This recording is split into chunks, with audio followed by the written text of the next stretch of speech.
नमस्कार बंधुरा स्मृतिरेखा क्रिएशने आपनादेर सबाइके स्वागत जानाई। आज आमी भातेर प्रथम पाते खावार एक तरकारी रेसिपि शेयर करब। सम्पूर्ण निरामिष, खेतेও किन्तु बेश भालो लागे।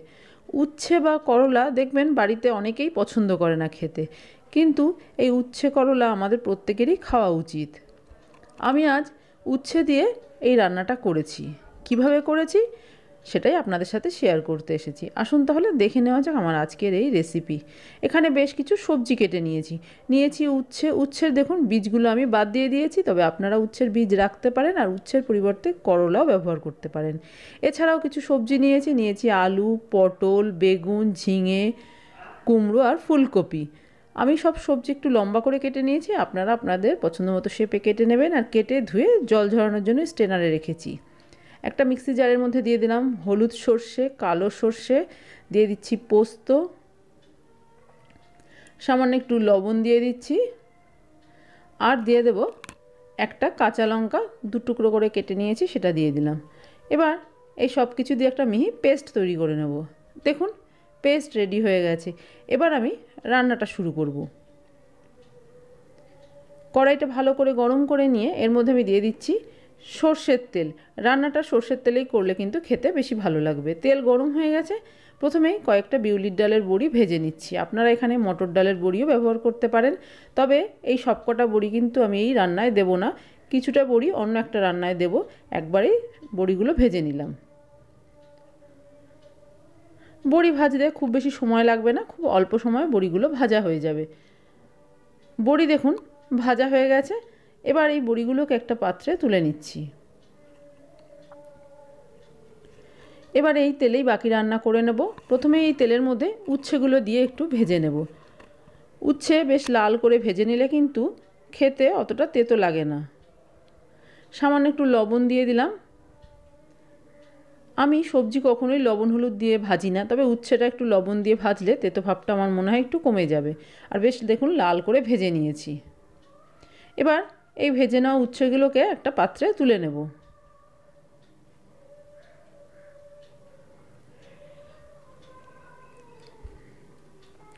সব উচ্ছে তুলে নিয়েছি। এবার তেলের মধ্যে ফোড়নের জন্য দিয়ে দিলাম 5 ফোড়ন। আপনারা এখানে কালো জিরেও ফোড়ন দিতে পারেন। দিয়ে দিলাম শুকনো লঙ্কা। ফোড়নটা একটু নেড়েচেড়ে ভেজে নেব। ফোড়নের থেকে বেশ ভালো গন্ধ বেরোতে শুরু করেছে। এবার এই কড়াইয়ের মধ্যে দিয়ে দিচ্ছি আলু আর দিয়ে দিচ্ছি কুমড়ো। যে সমস্ত সবজি সেদ্ধ হতে একটু বেশি সময় লাগে সেই সবজিগুলো আগে দিয়ে একটু নেড়েচেড়ে ভেজে নিচ্ছি। খুব বেশি লাল করে ভাজতে হবে না, 1 মিনিট মতো একটু নেড়েচেড়ে ভেজে নিলেই হয়ে যাবে। দেখুন কিছুক্ষণ নাড়াচাড়া করে ভেজে নিয়েছি। এবার এর মধ্যে দিয়ে দিচ্ছি ফুলকপি, পটল এবং বেগুন। ঝিঙেটা আমি এখনই ব্যবহার করছি না, ঝিঙে আমি পরে দেব রান্নায়। যেহেতু ঝিঙে থেকে প্রচুর পরিমাণে জল বেরিয়ে যায়, সেই জন্য ভাজতে অসুবিধা হতে পারে, তাই পরে ব্যবহার করব। এই সবজিগুলো দিয়ে একটু নেড়ে চেড়ে এবার কড়াইটা ঢাকা দিয়ে দেবো। তার ফলে সবজিগুলো সেদ্ধও হয়ে যাবে, আবার ভাজাও হয়ে যাবে। দেখুন কিছুক্ষণ ঢাকা দিয়ে রেখেছিলাম। এবার ঢাকনাটা খুলে দেখে নিচ্ছি। সবজিগুলো কিন্তু একটু ভাজাও হয়ে গেছে আর একটু নরমও হয়ে গেছে। এবার এর মধ্যে দিয়ে দিচ্ছি কেটে রাখা ঝিঙেগুলো। ঝিঙে দিয়েও 1 মিনিট মতো একটু নেড়েচেড়ে ভেজে নিতে হবে। আর গ্যাসের ফ্লেমটা এই সময় আমি হাইতে রেখেছি। হাইতে রেখেই সবজিগুলো ভেজে নিচ্ছি। গ্যাসের ফ্লেম কমিয়ে দিলে সবজি থেকে জল বেরিয়ে যাবে, ভাজা যাবে না। দিয়ে দিচ্ছি স্বাদ অনুযায়ী লবণ আর দিয়ে দিচ্ছি হলুদ।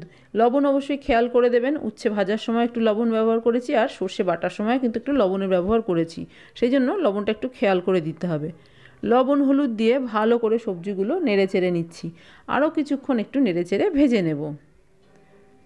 সবজিগুলো ভাজতে ভাজতেই অর্ধেক সেদ্ধ হয়ে যাবে। আবারও ঢাকা চাপা দিয়ে দিচ্ছি। এইভাবে ঢাকা চাপা দিয়েই কিছুক্ষণ একটু ভেজে নিলাম। দেখুন সবজিগুলো বেশ অনেকটাই নরম হয়ে গেছে, দেখেই বুঝতে পারছেন। এর ফলে সবজিগুলো রান্না করার জন্য খুব বেশি জলের ব্যবহার করতে হবে না। যে কোনো রান্নায় জলের ব্যবহার কম করে সবজির জলেই যদি সবজি সেদ্ধ করে নেওয়া যায়, তাহলে কিন্তু সেই তরকারির স্বাদ ভীষণই ভালো হয়। আবারও একটু নেড়েচেড়ে ঢাকা দিয়ে দিয়েছিলাম। দেখুন বেশ কিছুক্ষণ ঢাকা দিয়ে রেখেছিলাম। এবার ঢাকনা খুলে একটু ভালো করে নেড়েচেড়ে দিচ্ছি। সবজিগুলো পুরোপুরি সেদ্ধ হয়নি, তবে অর্ধেক সেদ্ধ হয়ে গেছে। এবার এর মধ্যে আমি দিয়ে দিচ্ছি বেটে রাখা মশলা। সর্ষে বাটা দিয়ে খুব বেশিক্ষণ রান্না করার কোনো প্রয়োজন নেই। দিয়ে দিলাম মিক্সির জারটা ধুয়ে একটু জল, দিয়ে দিচ্ছি চিনি। যেহেতু নিরামিষ রান্না তাই চিনি ব্যবহার করছি, তবে যদি আপনার চিনিতে অসুবিধা থাকে চিনিটা স্কিপ করতে পারেন। ভেজে রাখা উচ্ছে এবং ভেজে রাখা বড়িগুলো একটু ভেঙে দিয়ে দিলাম।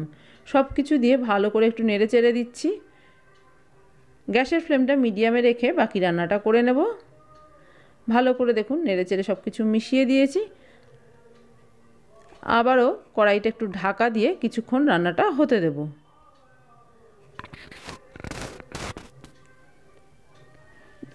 কিছুক্ষণ ঢাকা দিয়ে রেখেছিলাম, এবার ঢাকনা খুলে একটু দেখে নিচ্ছি। লবণ মিষ্টি চেক করে দেখে নিয়েছি, একদম ঠিকঠাক আছে। আর সবজিও কিন্তু খুব ভালো মতো সেদ্ধ হয়ে গেছে। উচ্ছের চচ্চড়ি আমার রান্না করা কমপ্লিট হয়ে গেছে। সবশেষে ওপর থেকে একটু কাঁচা সর্ষের তেল ছড়িয়ে দিচ্ছি। এটা অপশনাল, কাঁচা তেলের গন্ধ পছন্দ না হলে বাদ দিতে পারেন।